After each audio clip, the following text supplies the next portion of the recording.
Una logosis, por ejemplo, va a ser coloración pues, rigurosa, ¿no? El lugar típico de la logosis. ¿Cuál otro? De coloración, por ejemplo, ¿qué pasa si tenemos hay una cianosis, pero si sigue la cianosis, ¿qué puede llevar? A una, si ya no hay circulación, lleva a una, ¿y qué coloración vas a ver? Inicialmente, palidez, ¿no? La palidez. Entonces la palidez inicial te puede hablar de una, por ejemplo, lesión vascular. Y los fueron signos patognomónicos. ¿Qué es un signo patognomónico entonces? Eso lo que encuentra propio de la patología. Bueno, o sí, pero ¿qué significa entonces? Que si yo veo, observo eso, me hace pensar en tal cosa, ¿sí? Y en eso sí o sí, ¿no? Después ya viene la palpación, entonces. Tenemos pues trastornos de temperatura, dolor, crepitación, tumoración, sensibilidad. Temperatura, ya hemos dicho entonces, por ejemplo, temperatura aumentada. ¿En qué signo podemos ver? ¿En qué patología podemos ver temperatura aumentada? Una infección, una inflamación, una artritis séptica inflamatoria, ¿sí? Podemos ver temperatura aumentada. Disminuida, por ejemplo, sería en una isquemia, ¿no? Podemos ver palidez, frialdad distal, estamos hablando de isquemia, ¿sí? Dolor, bueno, es un término muy general, ¿no? Obviamente en todas las acciones traumáticas va a haber dolor, sea fractura, contusión de carro, etc. Crepitación, vamos a ver cuando hay veces movimientos entre de la fractura en sí. La tumoración, ¿no? Ya estamos tocando una tumoración que va a depender si es aguda o crónica. Y la sensibilidad, eso también es importante, ¿no? Porque sensibilidad aumentada o disminuida, por ejemplo, ¿en qué casos? Presión de nervios. ¿En qué casos ponemos una hipersensibilidad y en otros una hipo?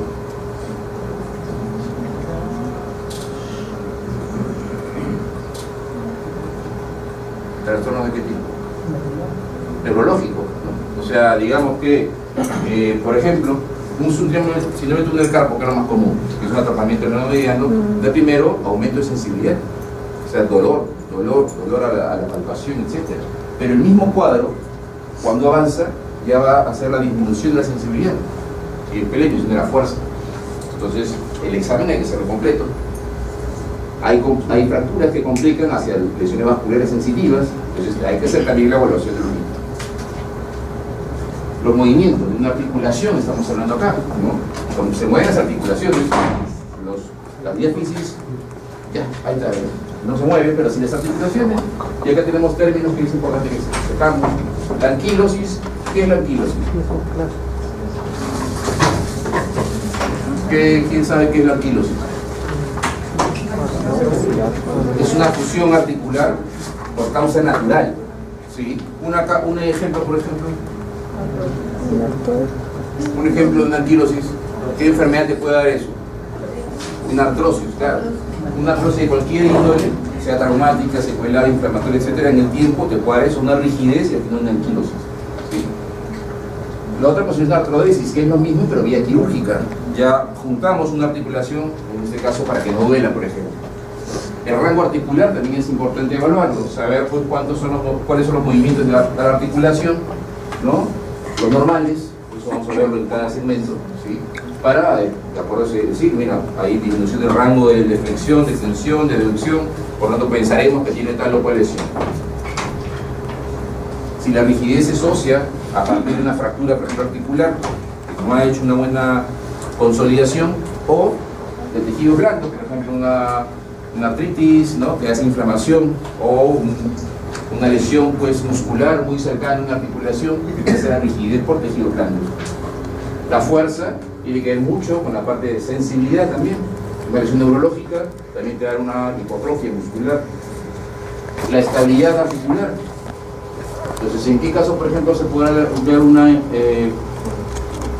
algo anormal en una estabilidad articular? ¿En qué casos? Una luxación, un esguince. Vamos a ver, evaluar articulación para ver que haya signos de inestabilidad articular. El estado funcional nervioso, muscular y tendinoso también hay que evaluarlo. Todo eso en conjunto. en las radiografías nos sirve para qué? Para ver esto, sobre todo, como la solución de continuidad, ¿no? Si vamos a ver con trastorno de ese tipo, vamos a ver fracturas. Como digo, sigan bien las corticales de un hueso y busquen dónde está la fractura. La congruencia articular, estamos hablando, si no hay congruencia, ¿qué hay? Si no hay congruencia articular, ¿qué puede haber? Una luxación. Densidad ósea no es el estudio ideal, pero también podemos ver. ¿Y en qué caso, por ejemplo, la densidad ósea puede disminuir? Lo más común. Osteoporosis. ¿Sí? Alineación, tumoraciones en las radiografías, podemos ver eso. ¿Sí? Otros estudios, por ejemplo, la tomografía, la mamografía para ver procesos inflamatorios, procesos tumorales, electromiografía, miografía debe decir acá. Bueno, ¿en qué caso, por ejemplo? ¿Para qué sirve la electromiografía?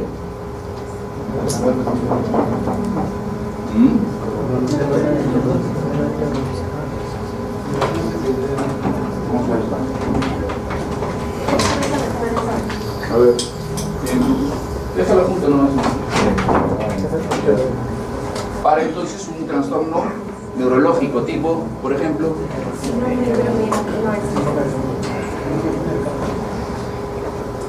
lo más común, claro, laboratorio para ver los inflamatorios infecciosos, seguimiento de los mismos. Bueno, y vemos lo que es fractura. La fractura, entonces, como habíamos hablado inicialmente, vamos a ver deformidad, dolor, edema, equimos y cicatrización. Son los signos clásicos de una fractura. Ante un mecanismo agudo, de hecho, agudo, ¿no? Puede ser, pues, y ahí vamos a ver después los mecanismos de fractura, que cuando los han visto en sus seminarios, en sus actividades prácticas. Hay mecanismos de alta y baja energía. Una alta energía, por ejemplo, un accidente de tránsito, una atropello, una precipitación en un segundo o tercer piso. Un mecanismo de baja energía, una caída, ¿no? A veces pacientes y adultos, osteoporosis, ante mecanismos básicos, entre comillas, podrían llamarse banales, pueden hacer una fractura de fémur, podría ser patológica. Entonces, ante esos signos, ya estamos pensando en una fractura. De hecho, bueno, evidentemente la fractura va a depender de qué mecanismo. Es un mecanismo, por ejemplo, directo, ¿no? Como ustedes estamos viendo en las prácticas, la clasificación de las fracturas va a depender de acuerdo al mecanismo 1. El mecanismo va a producir un tipo de fractura. El mecanismo directo es una fractura, como ustedes ven, media transversal, ¿sí? La fuerza se ejerce de forma antes sobre el hueso. El mecanismo directo. Entonces ahí de hecho hay dolor, ven la deformidad completa. Viene la pierna, deformidad, dolor, aumento de volumen, limitación funcional. Luego la luxación. La luxación es una pérdida de congruencia articular, ¿no? En este caso vamos a hablar de la parte traumática, ¿no? Traumática. Hay también pues no traumática, pero estamos hablando sobre todo de la parte traumática. Evidentemente hay dolor, hay deformidad articular, y la deformidad va a ser en la articulación, no va a ser en la diástasis, ¿sí? El edema es discreto de acuerdo al tiempo de, si es agudo, o sea, me refiero, dentro de las primeras 2-3 horas, mayor edema no existe, ¿ya? Lógicamente si pasan 6-8 horas, sí. Y sobre todo la limitación funcional. El paciente está bloqueado al movimiento de esa articulación, no la puede movilizar, por más que uno intente, al forzarlo, aumenta el dolor. Esto, por ejemplo, ¿no?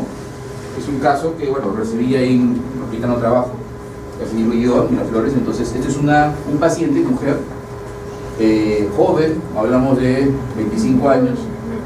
¿Qué les parece? Arriba dice, pero ¿qué les parece? A esa edad, ¿qué ha tenido que pasarle para que tenga esto? ¿Qué suponen?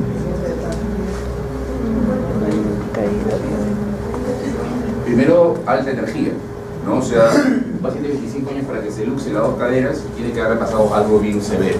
Una precipitación, una caída, un atropello, un accidente de tránsito. Esto fue un accidente de tránsito, iba en la parte posterior del auto como pasajera. Y bueno, tenía las dos caderas luxadas. Esta es, si ya han visto en sus prácticas, ¿qué luxación es esta? Posterior. Posterior. ¿Y esta es? Anterior. Bueno, entonces, los signos de esta paciente, que es dolor, limitación, no se puede mover, no puede mover ninguna de las opciones en este caso. ¿Sí? Deformidad, ¿no? Tú vas a ver movimientos que no son los comunes. Esto podemos reemplazarlo en el tema siguiente, que es luxaciones de cadera. Pero para que sepan qué es una luxación y cómo se evalúa. Después la artritis. ¿No? La artritis también es otro proceso inflamatorio, no siendo infeccioso, no hablar de artritis muy infecciosa. Las hay infecciosas, las hay inflamatorias, y produce lo que son los signos inflamatorios o la tetra de Celso, ¿no? El rubor, el dolor, el rubor, el calor y el tumor, ¿no? O el edema, la hinchazón. Por tanto, lógicamente la limitación funcional también. Entonces, si vemos todo eso, ¿no? Pensar en una artritis, ya veremos si es infecciosa o no, pero sospecharla. Una AIB, un aumento de coloración, ¿no? Flogorosis a nivel tobillo, descartemos celulitis también, ¿no? La celulitis, pues, lógicamente no causa tanto dolor articular, tanta rigidez articular, tanta dolor al movimiento articular, ¿no? Porque es algo superficial. Hay dolor sí, pero por ejemplo el paciente podrá mover el tobillo, podrá mover los dedos, pero una artritis es difícil que haga eso. Y ahora vamos a ver los segmentos, ¿no? Del miembro superior. Primero hombro, ¿no?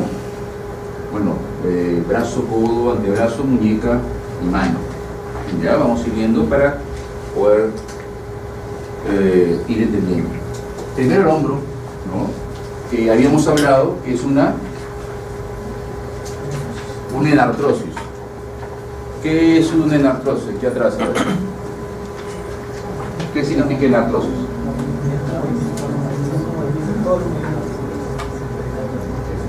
Ya, ¿y qué tipo de movimiento permite?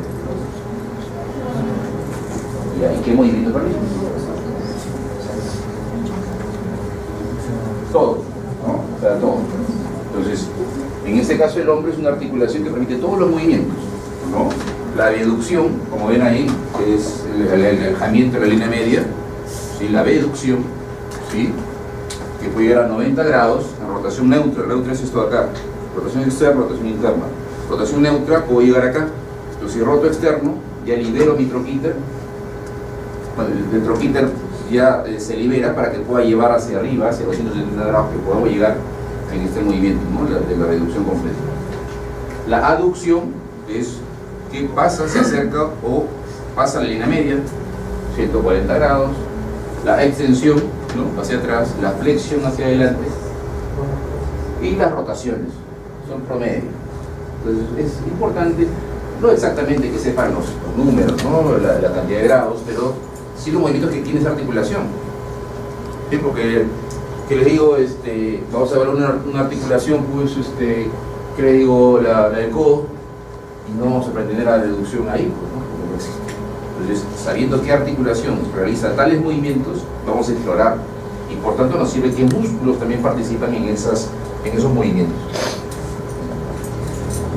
Acá algo anatómico de recuerdo, ¿no? ¿Sí? Entonces vemos la articulación glenohumeral, ¿no? Que es como habíamos hablado, es como un plato y una esfera, por tanto es muy luxable, pues es la articulación que más se luxa y más del 90% de los lesiones son de hombro, ¿sí?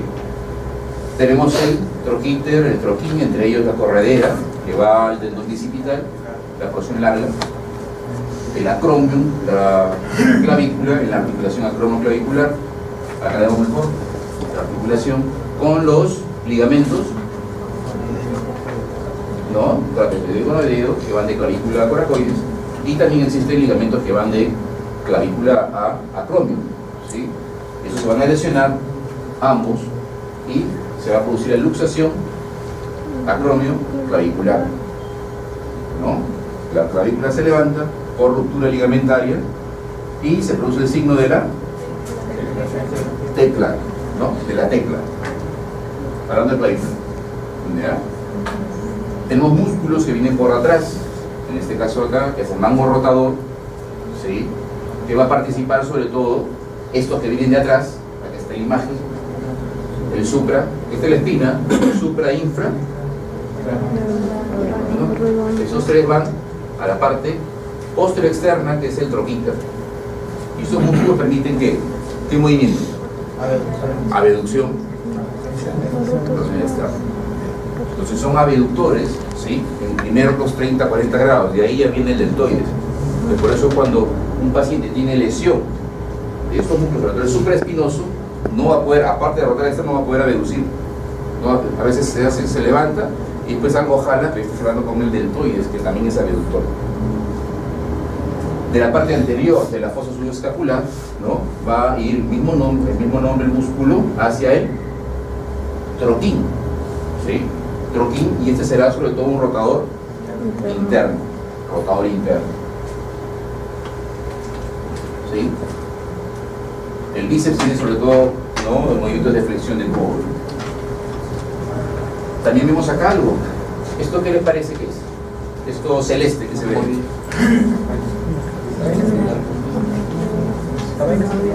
¿Ah? Bursa. La bursa. Entonces también es patología o causa de patología muy frecuente, la bursitis. Bursitis. Eso cuando vean el seminario de hombro doloroso, podrán pues evaluar eso. La bursitis hay agudas, hay crónicas, ¿sí?, que causan, como está en este espacio de acá, al inflamarse van a aumentar, van a disminuir el espacio que existe acá, que se denomina subacromial, y va a presentar dolor cuando uno abduce. Dolor cuando uno levanta, hace el choque, ¿no?, de la parte ósea muscular con el acromio, y esto al estar inflamado produce dolor. Es importante saber músculos y movimientos. A unas lesiones, el hombro congelado es una patología a veces secundaria a una rigidez, a una fractura previa, y a veces de causas desconocidas, ¿no?, a veces asociado a patologías metabólicas. El hombro, como dice, permanece quieto, ¿no? Hay una rigidez capsular, una sinovitis, y produce que el hombro esté rígido. Las fracturas de húmero proximal, de hecho las más comunes van a ser en pacientes adultos con un tema osteoporosis.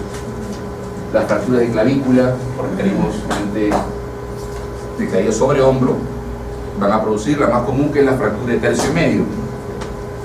La fractura más común de clavícula es el tercio medio. La luxación glenohumeral, que vamos a irlo viendo después, que da el signo de la charretera. La luxación acromioclavicular, que da el signo de la tecla. Y unas lesiones de mango rotador y tendón bicipital que vemos en video. Las radiografías son importantes. Y aquí, bueno, en esta radiografía antero-posterior, ¿qué vemos? ¿Qué ven ahí? Una luxación, ¿no? ¿Sí? Ustedes ven que donde debe estar, la cabeza no está. Aquí está. La prominencia del acromio, y este signo es el signo de la charretera. Ustedes van a ver una deformidad, una prominencia acromial, un surco, y ahí viene el espacio vacío. Ahora, es una luxación típica anterior. Así se van en las radiografías, en las luxaciones anteriores. El paciente en esta posición viene así, con el brazo colgando así, o se lo agarra así. En esta posición nunca un paciente luxado viene con el brazo pegado. Nunca. Si viene pegado así, es porque está roto o porque hay dolor. Pero nunca uno luxado va a venir el brazo, nunca uno luxado va a venir el brazo pegado al cuerpo. El luxado siempre viene así. ¿Ya? En este caso anterior. El luxado posterior, que es esta otra imagen de acá, que es más difícil verlo, el mecanismo es mucho más también difícil, porque es electrocución, es epilepsia, son temas muy raros. Sí va a venir con el brazo probablemente un poco separado, un poco abducido, ¿sí? Pero no tanto como este de acá, el anterior. La sospecha va a haber por el trauma, por el dolor que podemos tener, y vamos a hacer la radiografía antero-posterior muy, digamos, entre comillas, parecería normal, porque si ustedes ven, está a nivel la glenoides de la cabeza. Pero si ya tomamos un perfil de la escápula, vemos que la cabeza en este caso está hacia atrás. La cabeza estará acá en medio. Es una luxación posterior. La luxación posterior es bastante rara de evidenciarla, y hay que descartarla con esta radiografía. Un perfil de escápula.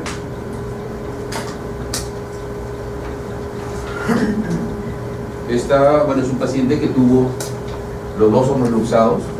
Ven en la brillantez de acá el acromio. Eso es por la prominencia que se da. Aquí la imagen, ¿no? Si ustedes ven cómo cae acá. Acá debe haber algo, digamos, más anatómico, pero acá cae. Igual que el otro lado, es bilateral. Luxación bilateral del paciente.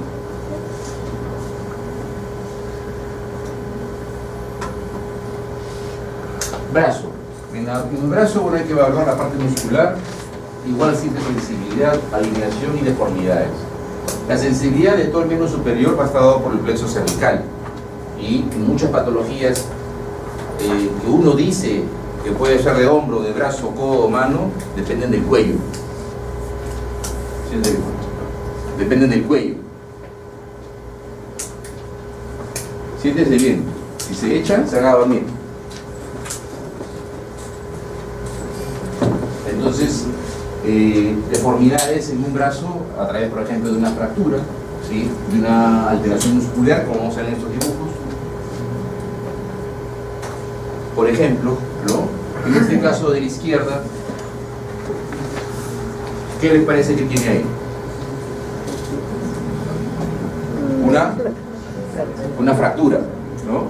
Ahora, ¿qué complicaciones puede tener una fractura de diáfisis humeral en su tercio medio distal?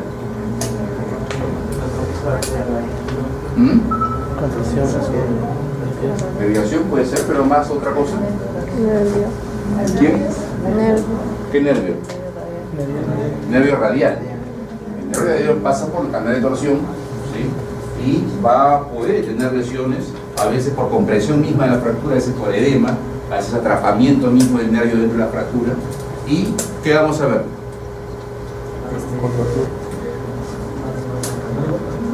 Mano en gota, no cae la mano, no dorsiflexiona muñeca, no dorsiflexiona pulgar. Entonces, una fractura asociado a eso, pensar que hay lesión neurológica. ¿Sí?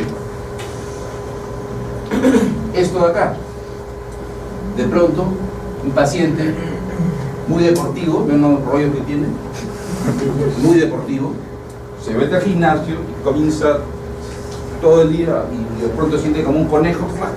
Y pasa eso. ¿Qué tuvo?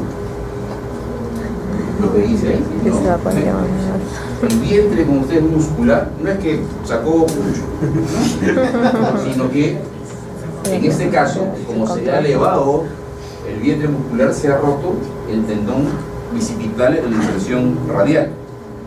¿Sí? A veces esto mismo pasa que si se baja y el vientre muscular queda acá, cerca al codo. Es porque la parte, ¿no? O la porción larga, ¿no? Se rompió. Es una rotura tendinosa, te hace eso. Signo de Popeye se llama. Lógicamente, eso estamos hablando de una persona que no está entrenado, de hecho. ¿Sí? La otra causa que podemos saber de rupturas musculares tendinosas es un sobreentrenamiento. Un deportista que está en competencia, preparándose para una competencia, se lesiona. Músculo fatigado, se lesiona. El codo podemos ver varias cosas, ¿no? Uno, la epicondilitis, que es la sola inserción de ¿quién? ¿Quién se inserta en el epicóndilo?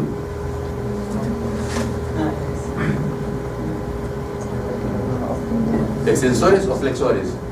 De mano muñeca.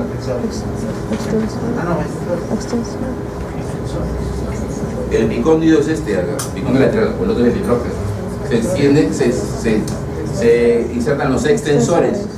Entonces, a los movimientos forzados de extensión va a despertar dolor en la zona del epicóndilo, irradiado hacia el antebrazo.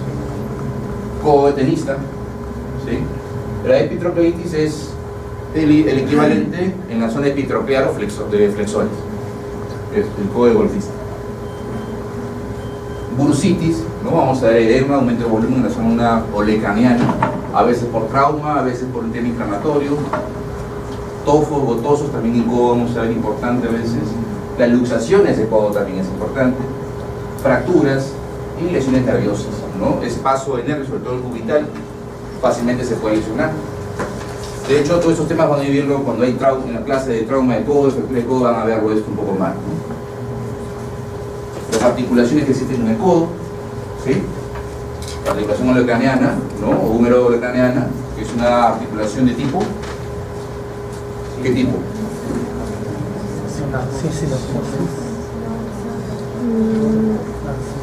¿Ah? ¿Qué tipo de articulación es? El cúbito proximal con el útero.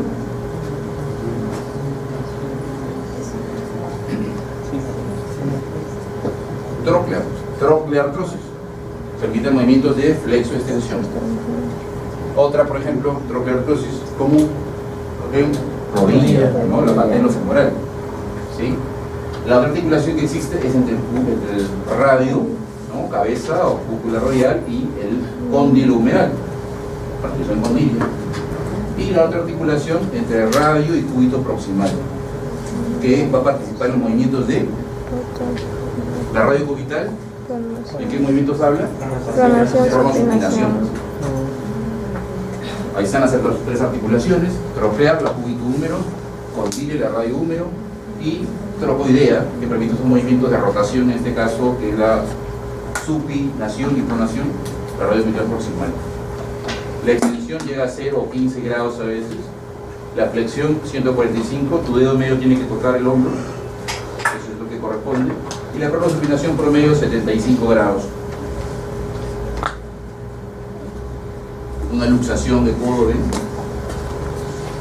¿Sí? Ven el olecranon hacia atrás, la paleta hacia adelante, eso es un posterior de codo. Esa es la imagen. La imagen, ¿no? Que puede verse, ¿no? La deformidad, ¿no? Primero el dolor, parece que se agarra el codo. Dolor, deformidad, miren, acá hay un surco, ¿sí? La prominencia del olecranon, ¿ven? Luxación de codo. La formación dolorosa, bueno, es niños, ¿no? Bueno, que lo sepan porque también es un tema traumático, ¿ya? También denominado codo de niñera, ¿sí?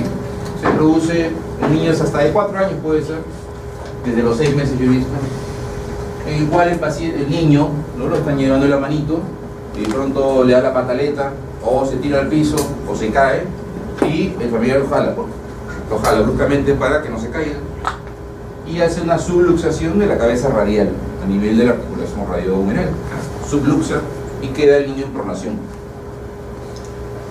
Dolorosa, pero duele y llora, el niño viene llorando, y con dolor acá irradiado al antebrazo, ¿sí? Con imposibilidad para movilizar. El antecedente tiene que ser claro, de los padres, tíos, etcétera, quien haya hecho la maniobra sin querer. Quien ha hecho esa maniobra te va a decir: doctor, le jalé y son un conejo, le he zafado el hombro. Entonces es lo que primero piensan, ¿sí? Bueno, uno piensa que la jala así, le saca el hombro, pero claro que este chasquido es fuerte y se escucha a veces, ¿no? Y se siente si estás tocando al paciente. Es por un tema ligamentario que a medida que madura el niño, esto ya deja de pasar.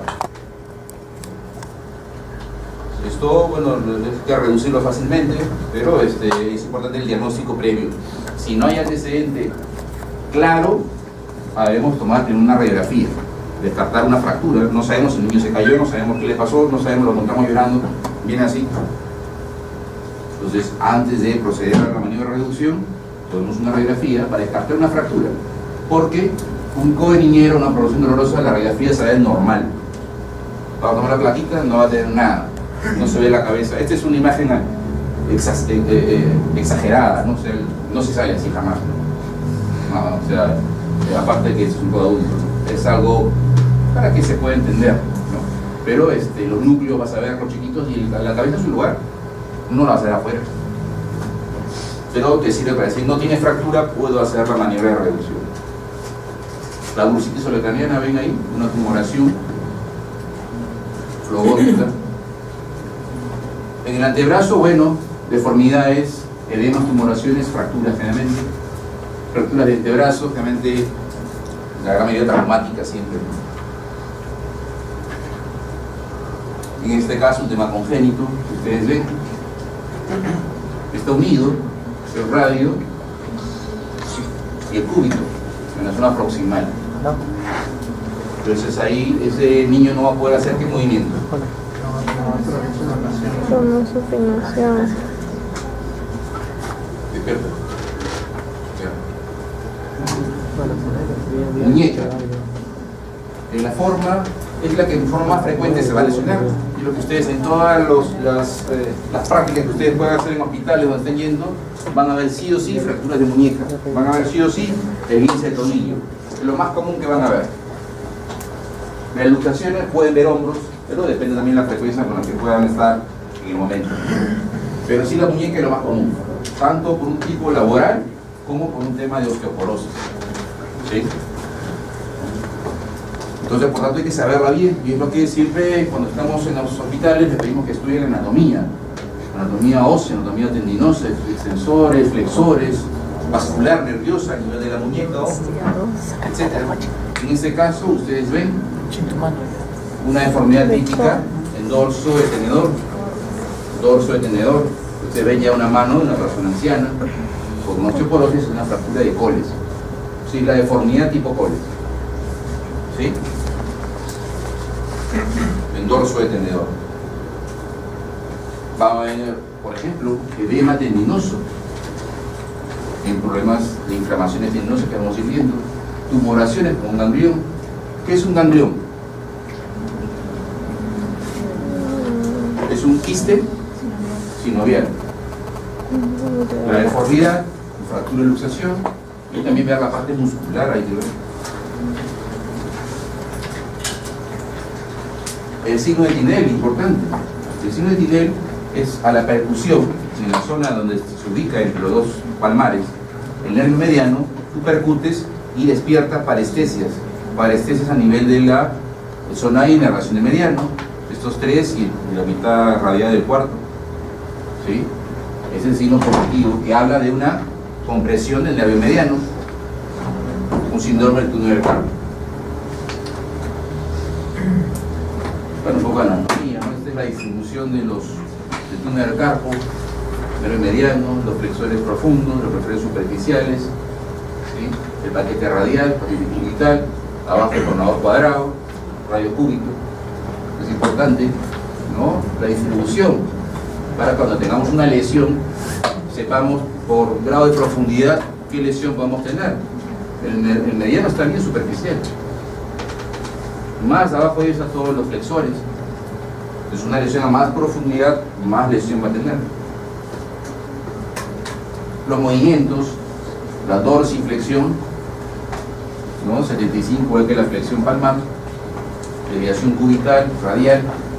El signo de Filkenstein, que también es otro signo importante, que habla de un dolor a nivel de la primera corredera extensora. ¿Sí? Donde se encuentra el extensor corto del pulgar, sobre todo y el aductor largo. El extensor corto es el que produce el dolor. A la extensión hay dolor. Y el signo de Filkenstein es aquel en cual tú le pides al paciente que baje su pulgar, que lo abrace con la otra mano y tú le haces desviación cubital de fuerzas. Ahí extiendes, ¿no? El tendón extensor corto que pasa por la estiloide radial y va a dar un dolor muy difícil en esa zona de ahí. Ese es el signo de Filkenstein y está hablando de una tenosinovitis de Kervain. Así es, de Kervain, porque el nombre es de Kervain. Que es la inflamación del primer compartimento extensor. Dedos en resorte es muy parecido, solo que en los flexores. Los flexores se dematizan, se hacen nódulos y al pasar por las poleas se enganchan. Y el dedo se queda así y no puedo extenderlo. Fuerzo y de pronto ¡pum!, se suelta. Es el dedo en resorte o dedo en gatillo. Tenosinovitis de flexores, en este caso. Flexores, estamos hablando de mano, ¿no?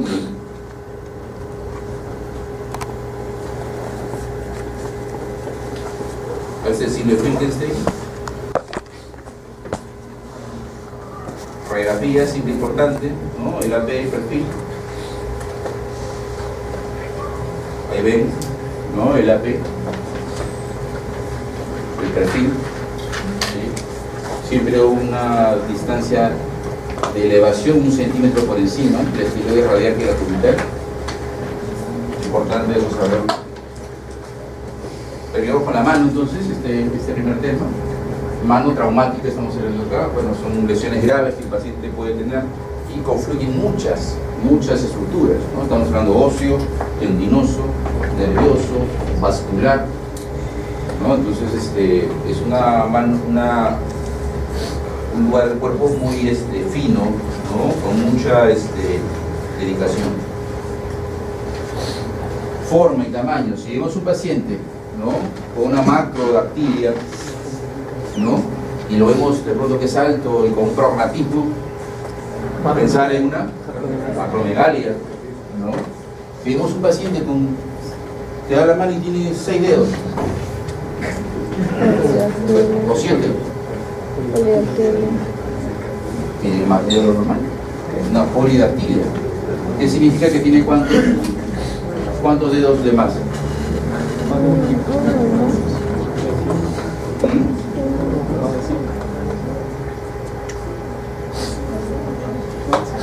¿Qué es una polidactilia?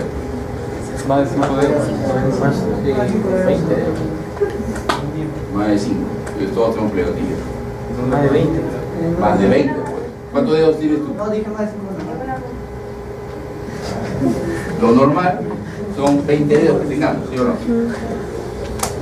El que tiene 21 ya pues tiene polidactilia. Y si tiene 30, etc. La sindactilia es la fusión. Puede ser de partes blandas o también óseas de uno o más dedos. A veces se combinan. Nódulos artrósicos también podemos ver.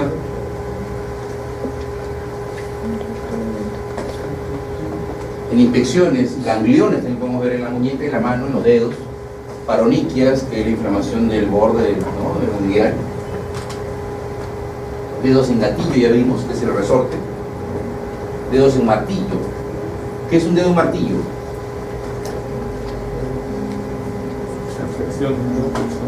Ajá, ¿cómo es?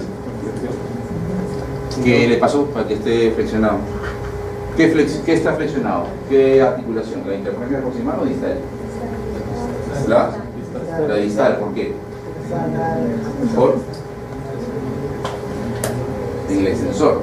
Hay una lesión a nivel de la inserción del extensor en la pared distal.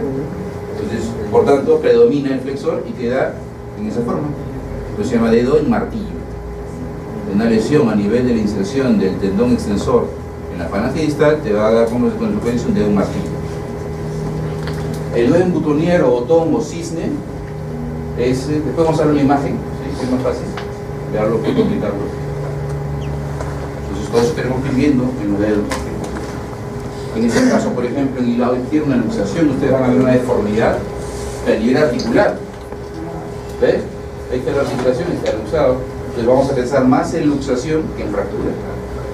En este caso, bueno, una fractura, ¿ven? Tiroideas en ambos metacarpos. Ahí va a haber dolor, el aumento de volumen. Esta imagen izquierda de una mano reumática típica, ¿no?, con flebosis, ¿no?, deformidades, ¿no? Los cuellos de cisne, estos dedos tienen esta forma de la hiperextensión de la falange proximal y la flexión de la interfalange distal hacia el cuello de cisne. Desviación cubital, ¿no?, o luxación de los tendones.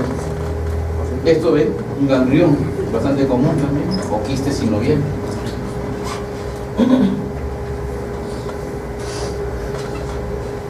Los movimientos. La mano, lo principal que tiene que ser es eso, esos dos primeros, la pinza y la prensión. La pinza y la prensión. Por eso es tan importante el oponente del pulgar. El pulgar es el 50% de la mano. Si no tenemos pulgar, no tenemos cómo poner para hacer la pinza. Podemos presionar, pero no hacer pinza. Entonces, estos son los movimientos que debe tener. La metacarpofalángica, ¿sí?, metacarpofalángica, 90 grados, extensión 45 y así. La interfalángica, la interfalángica proximal, la distal. Entonces, para que podamos, todos esos movimientos, si están en esos grados, vamos a hacer la prehensión completa, prehensión con fuerza. Entonces, saber importante también los rangos articulares. Esto, por ejemplo, ¿no? Si vemos ahí lo dice. La interfalángica distal se flexiona por el tendón profundo. El tendón flexor profundo va y se inserta en la falange distal, con el cual movilizamos la interfalángica distal. Y el superficial se inserta en la base de la falange media. Vamos a hacer la flexión de la interfalángica proximal con el flexor superficial.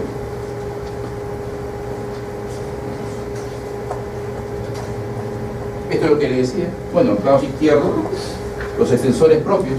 Al paciente pídele que haga contra. Entonces, al hacer contra, ves que el extensor propio del meñique está bueno, que el extensor propio del índice está bueno, que son los dos que tienen propios, aparte del pulgar, ¿no? ¿Sí? Entonces, por ejemplo, extiende, pero le pide que señale y no puede, ¿no? Extiende todos juntos, pero no señala. ¿Qué tiene entonces? Una lesión del propio. Puede hacer todo, pero no señalar. ¿Sí? Lógicamente debe haber una lesión previa, traumática, corte, o a veces los temas inflamatorios. En artritis reumatoide, por ejemplo, se ven muchas rupturas espontáneas de tendones. De repente el paciente sintió y ya no puede levantar. Y eso es lo que le decía, una polisindactilia. Ven la cantidad de hitos que tiene. Y aparte algunos unidos, hay 3 dedos unidos. ¿Sí? Polisindactilia. Realmente van de la mano.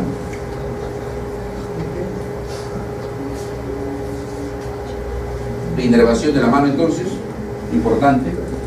¿Sí? Parte dorsal, parte volar. ¿Sí?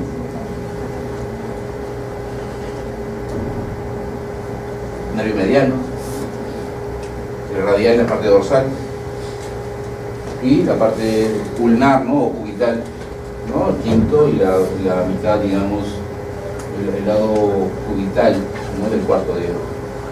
Importantes lesiones a nivel muñeca, ¿no? Ahí está el nervio cubital, el nervio mediano y el radial que es superficial, subcutáneo más bien. Lesiones a esos niveles con parestesias o anestesias, pensaremos en lesiones neurológicas. Una lesión del nervio cubital, ¿qué mano te da? Cubital. Cubital. Cubital te da. ¿Cuál es el nervio cubital? Estos dos. El tipo te va a dar esto acá. El mediano te da magnesimio, agarro. Y el radial te va a dar señalación alta, la mano en péndulo. El predicador y lesión cubital. Bueno, ese es el primer tema.